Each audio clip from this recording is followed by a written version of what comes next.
Hi అండి. ఈరోజు శ్రావణ మాసంలో వచ్చిన మొదటి మంగళవారం కదండి. మేమైతే మంగళగౌరి వ్రతం చేసుకున్నామండి.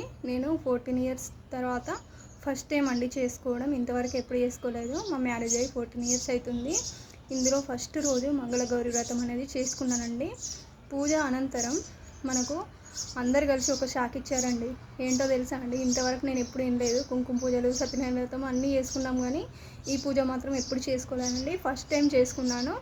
ఈ షాకింగ్ ఏంటో తెలుసా అండి, మనం వెలుగుతున్న దీపం కార్తీక పౌర్ణమి రోజు పిండి దీపాలు ముట్టిస్తాం కదండి.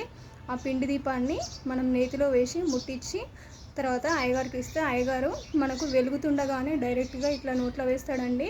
అమ్మవారి అనుగ్రహం ఉంటే తప్ప దాన్ని మనం ముట్టుకోలేము, మనం నోట్లో వేసుకోలేమండి.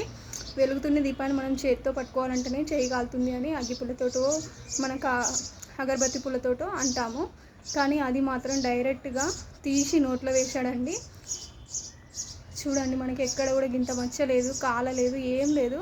వేసుకున్నాక మాత్రం మనసుకు చాలా హ్యాపీగా అనిపించిందండి.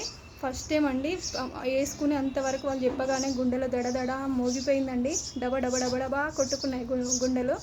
కానీ వేసుకున్నాక మాత్రం ఏమీ అనిపించలేదు. అమ్మవారి అనుగ్రహం దక్కింది అని అనుకుంటున్నాను. చాలా సంతోషంగా ఉంది. 14 ఇయర్స్ తర్వాత ఫస్ట్ టైం మంగళగౌరి వ్రతం చేసుకున్నాను. చాలా హ్యాపీగా ఉంది. అందరూ ఒకసారి ట్రై చేయండి. మన భర్తల క్షేమం కోసం చేసి ప్రతి ఆడపిల్ల చేసి పూజ అండి. ఎంతో హ్యాపీగా అనిపించింది.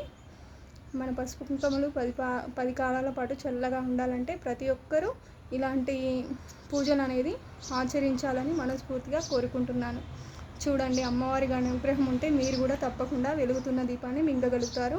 ఆ దీపం మింగడం వల్ల ఏంటిదంటే మనకు అమ్మవారి ఆశీర్వాదం, అనుగ్రహం అనేది తప్పకుండా కలుగుతుందన్నమాట. అది నేను 14 ఇయర్స్ తర్వాత నాకు అదృష్టం దక్కిందంటే మీరే ఆలోచించండి. ఓకేనా? Bye friends. నా ఛానల్ని సబ్స్క్రైబ్ చేయడం మర్చిపోవద్దు ప్లీజ్.